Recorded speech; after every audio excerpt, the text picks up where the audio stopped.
Very sort of nebulous way, I've always thought about Wuthering Heights and been obsessed with it and the way that I work and there is a specific kind of anger that only happens when a cool director touches a sacred book. But what Emerald Fennell did with Wuthering Heights in 2026 wasn't just a touch, it was an eviction. When the casting was announced, Margot Robbie as Catherine and Jacob Elordi as Heathcliff, the internet didn't just groan, it broke. People called it the death of literacy. They called it nepotism core. They pointed out that Heathcliff is described as dark-skinned in the book, yet Fennell cast the tallest, whitest man in Hollywood. But here is the thing, Emerald Fennell doesn't care about your childhood memories of the malls. She doesn't care about historical accuracy, and she definitely doesn't care about your Goodreads review. That is exactly why she is the most dangerous director working today. She isn't here to adapt a story, she's here to weaponize an aesthetic. Today I'm talking about the Fennell trap and the big dick energy of her casting choices, and why her 2026 Wuthering Heights might be the most honest movie about obsession ever made, even if it's a total lie. So let's enjoy cinema. Your vase, and she made him bring it back to you and apologize. He was so scared. Well, fingers for pudding. We thought you'd grow out of it, the throwing up. To understand why Wuthering Heights, and yes, the quotation marks are mandatory, feels so dangerous, we have to look at how Fennell got here. She didn't rise through the ranks by being a student of cinema. She rose by being a provocateur who treats film like a high-fashion mood board. Think about Promising Young Woman. It wasn't just a revenge thriller, it was a neon pink trap. It used candy-coated visuals to force an audience to look at something ugly.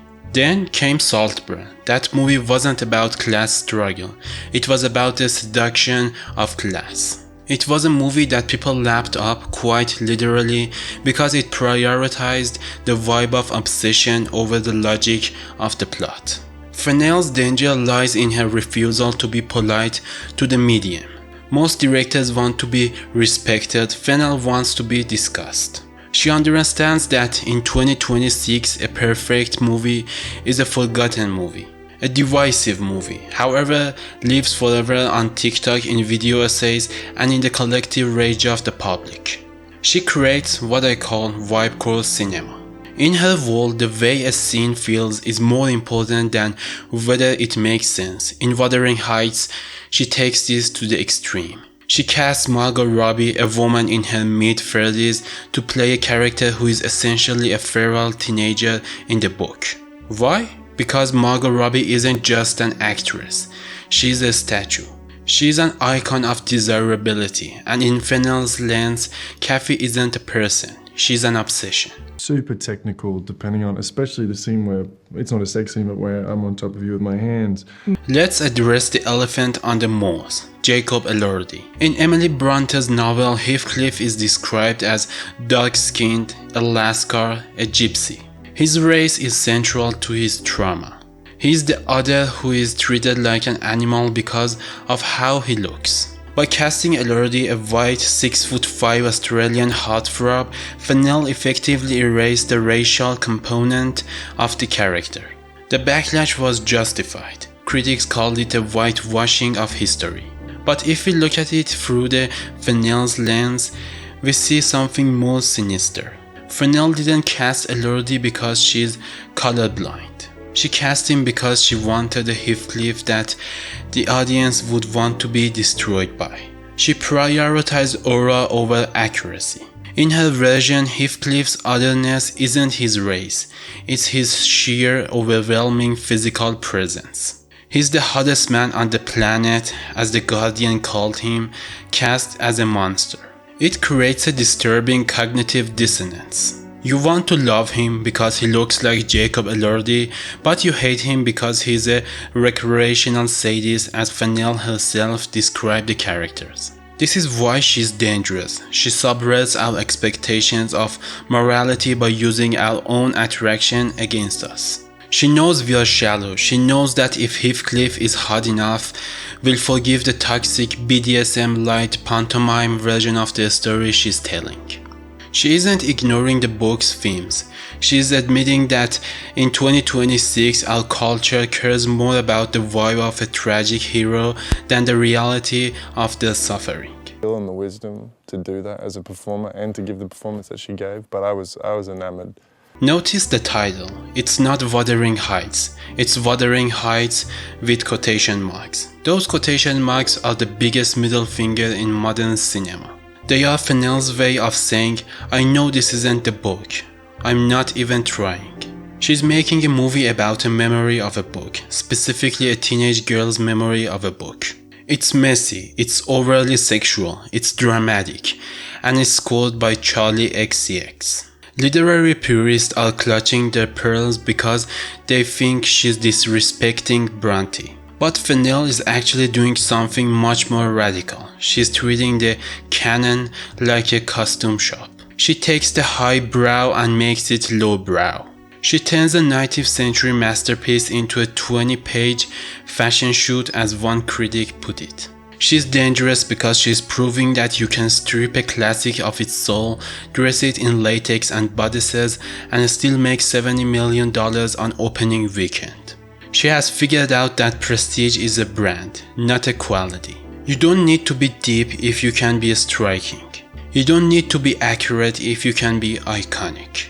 This is the TikTok-ification of cinema, and Fennell is the queen of the hill.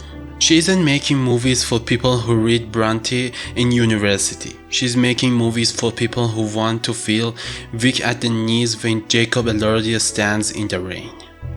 And do all rich men do. There is a deeper reason why Fennell is dangerous, and it's personal, it's privilege factor. Fennell comes from a world of immense wealth and status. Because of that, her critics of the rich always feel a bit like she's in on the joke. In Saltburn, we weren't sure if we were supposed to eat the rich or join them for dinner. In Wuthering Heights, she does the same thing. She turns the poverty of the Earnshaws into a aesthetic of shabby chic decay. Critics argue that her privilege blinds her. They say she can't truly understand the class rage of Bronte's character because she never felt it. And they might be right, but that's what makes her a dangerous director. She's the only one bold enough to embrace her own superficiality. She isn't pretending to be down to earth, she's a maximalist. She wants the big dick energy, the cellophane dresses and the dollhouse metaphors. She's the director of the Gilded Age of the 2020s. While other directors are trying to be authentic and gritty, Fennell is leaning into the artificiality of it all.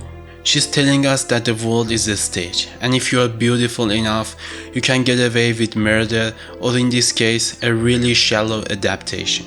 It's honest in its dishonesty. It's a mirror to a culture that values the image of a story more than the story itself. And be cruel to my servants. So, is Emerald Fennell the most dangerous director today? Yes, but not because she's evil or bad at her job. She's dangerous because she's effective. She has hacked the attention economy. She has turned the period piece, a genre that has becoming stale and academic, into a high-stakes cultural war zone. You might hate her Wuthering Heights. You might think it's a perplexing and provocative mess. But you are going to watch it. You are going to talk about the rock scene. You are going to argue about Jacob Elordi's skin tone. And while you are arguing, Emerald Fennell is already planning her next aesthetic trap. She's the director we deserve. In a world of safe, corporatized sequels and correct adaptations, she's the chaotic, big dick energy outlier who isn't afraid to be cringe, isn't afraid to be wrong, and isn't afraid to be hated. And that is the most dangerous thing of all. Would you like me to analyze the specific rock scene controversy next? Let me know in the comments. And until next time, don't forget to enjoy cinema. Have a good day.